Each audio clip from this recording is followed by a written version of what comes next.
Hey everybody! Took me a minute to get my software to jump in here and start running, but it is 8 o'clock according to my watch, and it is time to get started. Let's see who's out there with us. And sorry, friends. Let's see. I see that Susan is already here, and I see Robin and Vicky. We've got about 15 people jumping on, and I'm sure that more will join as we get started, but it is 8 o'clock.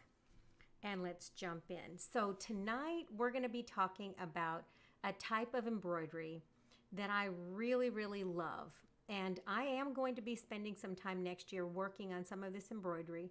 So for those of you who do like handwork or want to learn more, next summer there's going to be several projects on what's called otomi embroidery or tenangos. So we're going to be talking about that. So some of you guys have noticed the top that I'm wearing, right? And this blouse, the entire top of it has embroidery, and this is called otomi embroidery. It's made usually in Hidalgo, Mexico, or usually in Oaxaca. And so this is a type of embroidery that I'm going to be talking about today, and I'm going to be showing you some examples. Okay, friends, so before we get started on the project, I'm going to show you a few things. And let's see, who do we have? We have...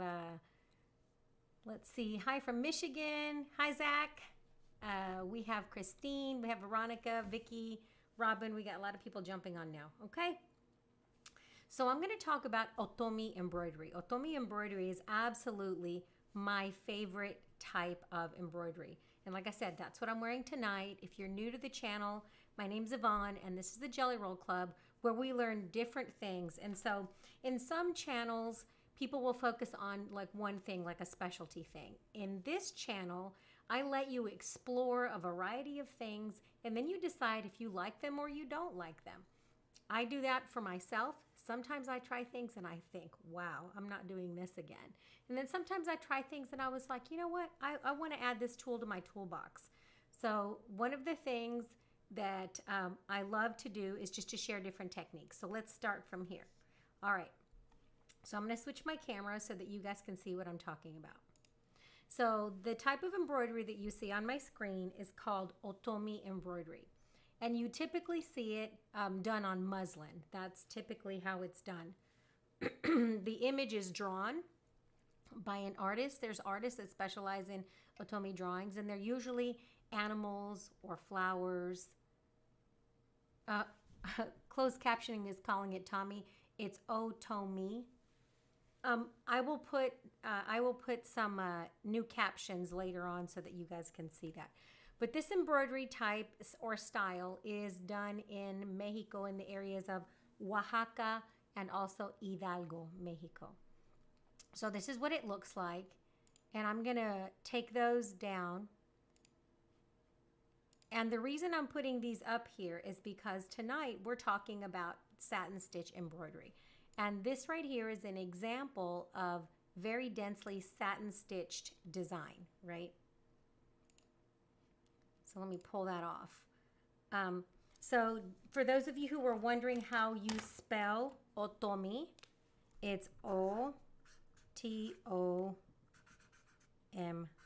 It's otomi, right? They're also known as tenangos.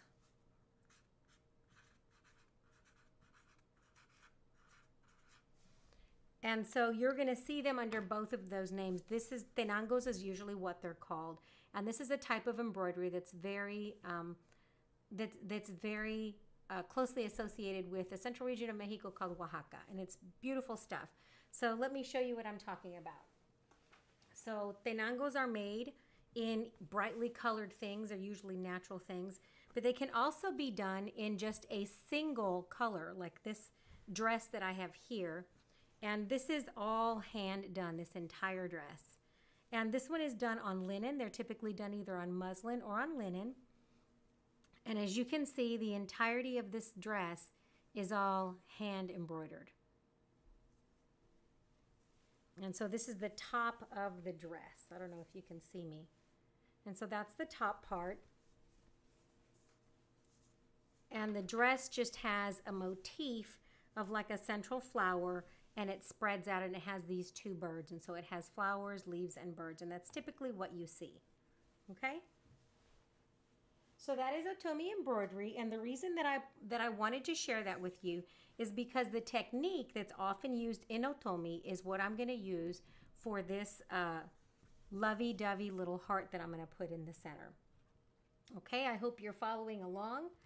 If you are new to sewing, please do not feel any pressure to do all of the different things that I do. I just want you to find one technique that you can work with and just have a lot of fun. Like I said, if you wanted to glue these together, you could actually just glue these together and have fun with the kids and turn this into an art project that little kids can do with you. So don't feel pressure to do any of the things that I do. I just want to introduce you to different techniques. That's all. Okay? So today is the lovey-dovey cookie, and what am I going to do for the lovey-dovey cookie? What do you need for that? So for that, I have used, this is a 5-inch circle, and I'm going to mix a little bit of felt and a little bit of fabric today. So I have 2 5-inch circles. I've drawn my pattern for my outer cookie on felt, and I have 2 pieces because I'm going to put those together later. And then I have started putting together, this is a little bit of lightweight quilting cotton in like a beige, because the cookie in the image is beige. And I have taken a little bit of ultra lightweight interfacing, super thin stuff, right? It has little tiny bumps because it's fusible. So I put bumpy side to pretty side, right? You're bumping pretty side to pretty side. They're kissing. And then I've taken and I've stitched with my sewing machine a circle all the way around. And no, I didn't mark that. And how did I get that to lay that way without marking it? I took a piece of a little bit of fusible fleece, and I laid it down, I pinned it, and then I stitched around it because this is going to go on the inside of my cookie to give it some dimension. Okay? So if you have never appliqued like this, this is one of my favorite methods. It's the interfacing method. When I'm doing a lot of things, I tend to use interfacing that's maybe a little bit thicker and has no glue bumps on it. So I like the non-fusible, non-woven interfacing, and they have all kinds of stuff out there. But I'm just going to take this and I'm going to trim it all the way around like this.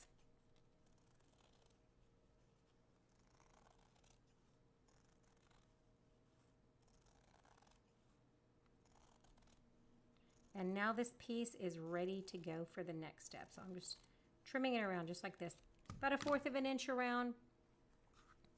And I've got a trash can beside me. I'm not throwing it in the floor. The other thing you're going to need for this is some embroidery floss. I'm using color, I'm going to say this is color 999 because my little color card said it's 666, but I didn't want that. I was like, that's unlucky. We're just going to call it color 999. But anyway, it's bright Christmas red is the color that I'm using. I've taken that embroidery floss and I've split it into 2 pieces with 3 strands each.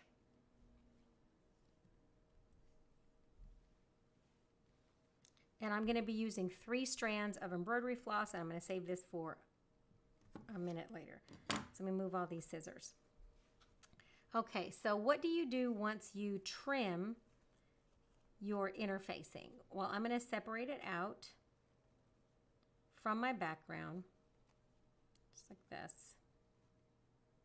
And I'm going to snip in the middle, just a little snip like this, because I'm going to want to have a spot to turn it. So I'm going to snip a little X in the center. X marks the spot where the treasure is.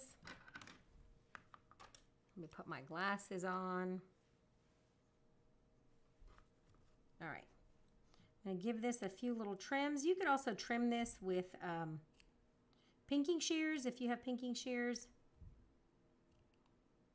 I don't use them very often, but if you do a lot of this type of applique where you're using interfacing, then you're going to want to keep your pinking shears sharp and handy.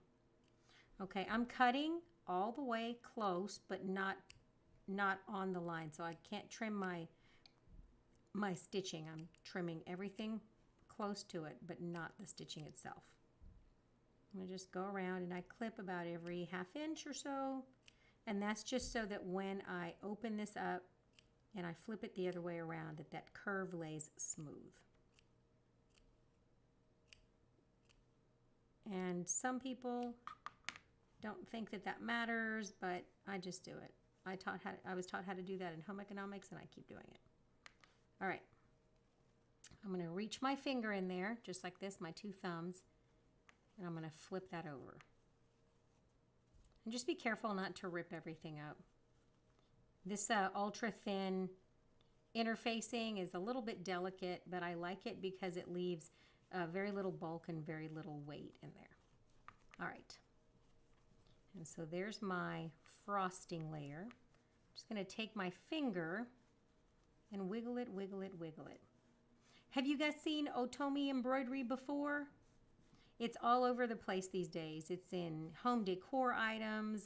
It's printed on t-shirts. There we have it. Look, you almost don't even need to press it with your iron. You can literally just finger press it. Now, if you notice earlier, I told you to put the bumpy side touching the right side of the fabric, and that's because this is now fusible. So I can technically fuse this down to my cookie pattern. Now you're going to notice this is bigger because I'm giving myself a little bit of trimming room, right? I trace, when I laid my circle on there, I made it bigger than what it needed to be. And I can sew this down now one of 2 ways. I can either hand stitch it all the way around, but I don't know, after last night, hand is a 4-letter word in my sewing room. I remembered how long it took me to needle turn last night after I kept sewing, and I've decided, I don't have time for that right now. So I'm probably going to sew it down by machine. But before I do that, I'm going to embroider a little heart in the middle. And so what I'm going to do, and you don't have to be fussy, is I'm going to use my fine tip fabric marker. You can use an air-soluble marker or even a water-soluble marker if you want to. But I'm going to use this fine tip marker in red. Hi, everybody. And then I'm just going to take and I'm going to draw a little heart right here in the center. And why am I using this marker? Because it's red. And so it won't be as obvious. Okay, so there I have it. I have my heart right in the middle. And I'm ready to go. In otomi embroidery, the artist will draw with a fine ink pen the entire piece of artwork, and then they go about embroidering it. And so I'm going to let that dry, and I am going to give it a little tiny shot of heat, but it's going to be very, very little because I want to set that ink so that it doesn't run everywhere. And remember, this is acrylic felt I'm working with, so I can't really iron it a lot because otherwise it will melt. And so that had just enough glue on that interfacing that it's now stuck, and I can go ahead and embroider on it. Okay. So now I'm going to get started. I'm just going to take my big needle. It's an embroidery crewel needle is the name of this type of needle. And I have the biggest needle out of this multi-pack. Thank you for those who pointed out that this 3-9 means multi-pack. You learn something every day. And so I'm getting the biggest one that I had in that multi-pack, and it's this one right here. And it just has a great big eye. I'm going to lick it because I'm a licker, right? It's faster than using my my needle threader. Super fast. And I'm going to come in here and I'm going to start probably at the bottom.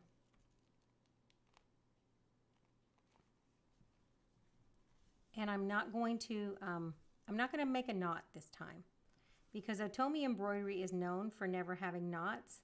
They actually just take a little tail and they bury it in there as they go. So they hold that first piece with their finger, they flip it over. And what we're going to do is we're going to do a satin stitch that starts over here. And the first thing that I'm doing is I'm going to go down in my material and I'm going to come up to the side about 1/8 of an inch this way. and I'm going to make a stitch. Then I'm going to come back down and I'm going to back stitch. So the first thing that I'm going to do is I'm going to back stitch in place. Then I'm going to come to the opposite side about 1/8 of an inch, and I'm going to back stitch in place down here. And what I'm doing is I'm just outlining that heart. And look, I'm getting tangled over here. And so once I've outlined that heart, then I can start working the satin stitch in the middle.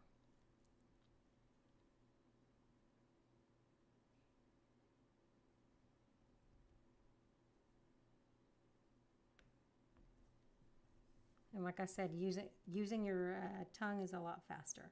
And so now I'm going to come across here. And a satin stitch is literally a filler stitch where you just go back and forth across the design and you fill it in. Just like that. I like that I'm doing it on felt because it maintains a tension, and so then I don't have to have an embroidery hoop. In traditional otomi, the ladies will take their muslin and they will draw the design all over the muslin, and then they will hoop it, and they keep a nice taut hoop so that it maintains the thread maintains its nice tension and your design lays flat when you're done with it. And so I like that I'm using, see, you notice I'm trapping it in there. I like that I'm using this felt with this fabric because that's what's keeping my tension consistent, and so that it's not sinking down too deep. The embroidery isn't in the fabric. And so I'm doing a little bit of outline, and then I'm coming back. And it's almost like a back stitch back and forth. And so now I'm coming this way, and I'm coming across to the other side.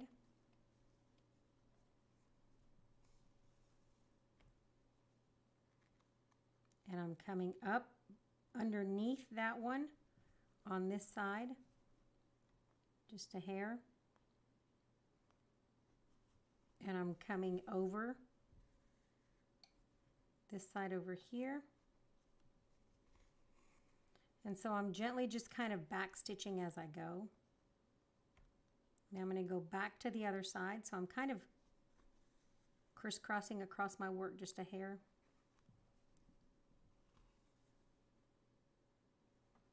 And I'm trying to keep it even on both sides. I come this way and I create a back stitch down the side.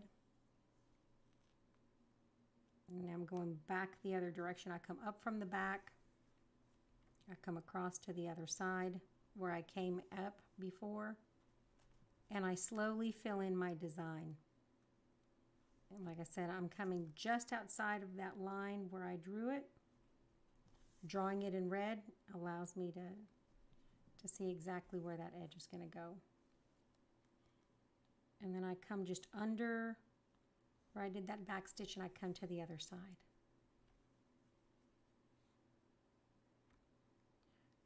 Let me see if I have any questions. When they do it on muslin, do they use a stabilizer? Actually, they don't. You don't need a stabilizer if you're hand embroidering and you're using a hoop. So if you're using an embroidery hoop, it doesn't require you to stabilize it because the hoop maintains the tension, and so your work doesn't pucker. But you just have to be careful not to pull too tight on your threads when you're doing hand embroidery. That's the key. See, it's keeping that nice consistent tension. So now I'm coming to the opposite side, and I'm doing the same thing over and over again. And it's amazing how quickly this fills right up. Just like that. Can you guys see what I'm doing? I come back down to back stitch. And when I'm done, I'm going to back stitch all the way around this heart one last time. So I'm coming to the opposite side, and look at how quickly this goes. I'm just pushing it into place. I'm coming up here. And I'm back stitching down just like this. And then I'm coming out underneath that little back stitch, just underneath it with my needle, and back to the other side. Do you guys need me to slow down? Here we go. Back out. I'm going to come in, I'm going to back stitch this direction. That last stitch where I went. If you feel a lot of tension, you're probably pushing in a hole where you've already stitched. I come up from the back, right underneath that stitch I just made, that back stitch along that edge. And you can feel it from the back. You can feel the tension. When you're doing this correctly, all that you're going to see when you're doing a tenango correctly is this. You're just going to see an outline of your piece on the back. You're not actually going to see any stitches back and forth if you're using the satin stitch method that I'm using. Some of them use the loop method. That's where they loop the fabric, they loop the embroidery floss all the way through to one side, and then they come out the other side like this, and they just keep piercing, and they go like one continuous loop. I find that it's very hard to maintain a nice, consistent, smooth embroidery design if you do it with the loop method on the back. And I'll show you what I'm talking about. So this particular top right here uses the loop method. You see how the design, it's just a satin stitch, but if you flip it over, the design goes all the way through the back and it's identical. And the reason they do that is because they want, and look at the loose threads, they're not really tied. The reason they do that is because they want the back of the embroidery to look similar or almost the same as the front, right? So it looks reversible. And so this is the satin stitch. It's literally just like this. So there's two ways to do it. I'm doing it while I'm outlining it so that you guys can see this method. And look, and then it just fills it right in. And as long as you're kind of aware of the tension, you're going to get a really smooth little heart shape going there. Now that marker, fabric marker, can sometimes bleed. If you see mine, you notice that it bled just a tiny bit. So you just have to watch it. I did a little back stitch along that edge. I'm coming up from that back stitch and over to the other side, just like that. I back stitch again. Like I said, about 1/8 of an inch to 1/4, just like that. You're working above it, and then you're coming down to it, just like that. And then you're going to stick that needle right where you have the middle of that stitch, and you're going to come in and over to the other side, just like that. And you're going to end right where that other back stitch was. Does that make sense, friends?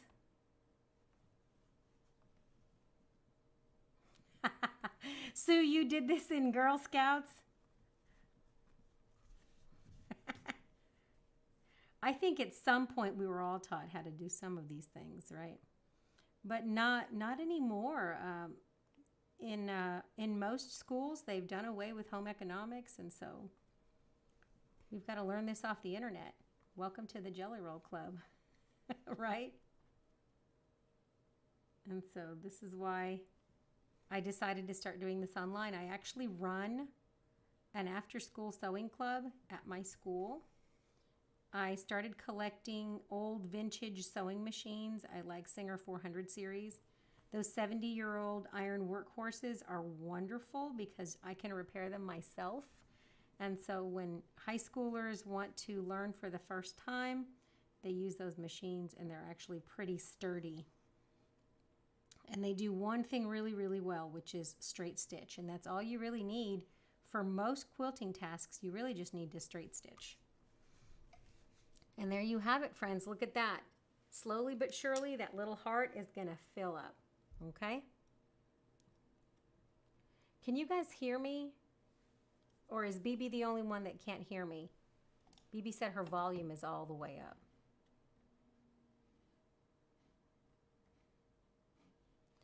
According to my microphone meter over here, it says that I'm at like 15 decibels, so I think that everybody can hear me. There are still some grandmas that can teach, right? Like me. I'm a grandma. I have 3 grandkids, and I'm hoping that I will encourage all of my grandkids, male and female, to take up the hobby of sewing and quilting. My husband actually used to help his granny cut out hexagons when he was little. He would trace all of her little hexagons out and cut out her fabric. Yeah, I'm not sure what's going on with my microphone. Let me try to turn that up.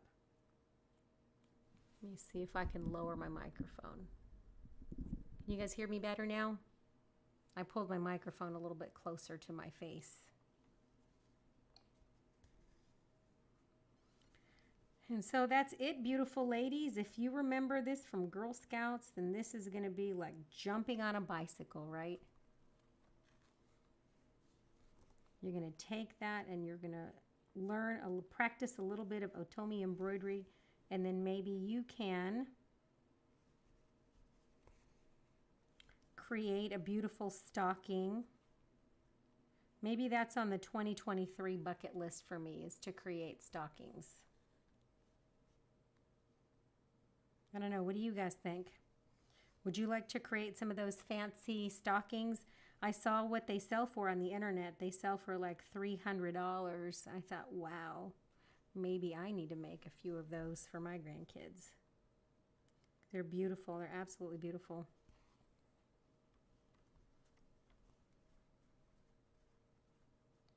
All right. And so once you form that, you see that it's getting a nice shape. Then I can come back in, and once I'm done with the entire thing, I'm going to run a row of stitching all the way around just like this. I'm going to back stitch. So I'm going to come in and run a little back stitch. If you guys know what a running back stitch is, then you're going to know what I'm doing. And I'm coming around here, and I'm literally just outlining the entire thing. And so I go in backwards right here, about halfway through this last stitch, right? You see that line? I come in about halfway through that last stitch, and then I come in right in front of the last one, just like that. And what that does is that creates a little outline. Do you guys see that? And it gives me a nice smooth edge on the outside of my embroidery.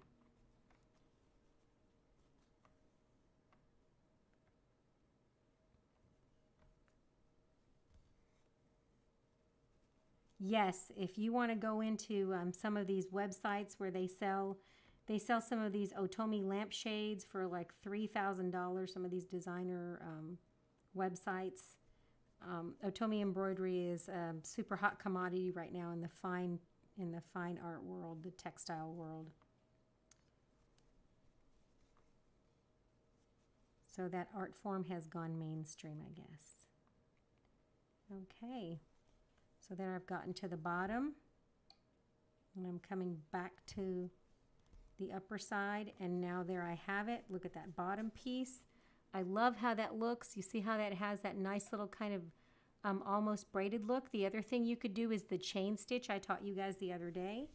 And I'm just going to come in and I'm going to finish filling in that heart. I'm not going to make you guys stay here and watch me fill in that heart, because that's no fun. I mean, there's whole channels of people that just embroider all day with a camera on. But I doubt that you have time for that this time of the year. It is 8:30. I'm going to finish my embroidery on this little heart. Then I'm going to cut my circle out around it.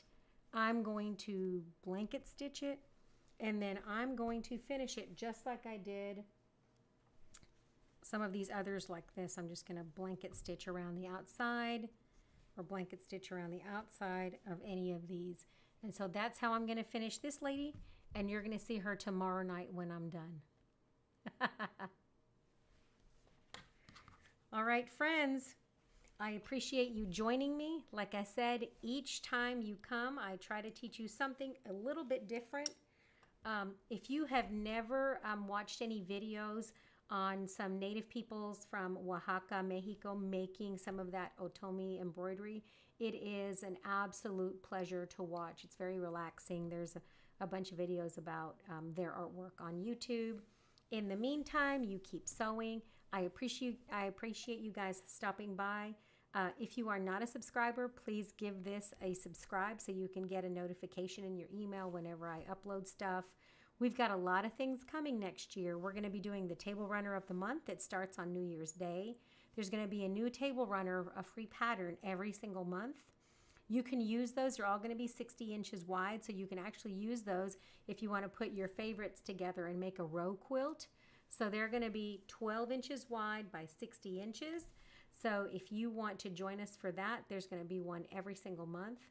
I'm going to be doing a patriotic rail fence for new quilters in the spring, actually in February is what it says on my calendar. And so I'm going to be uploading a new calendar, some new previews, and lots of new and free projects and patterns for you guys to do in 2023.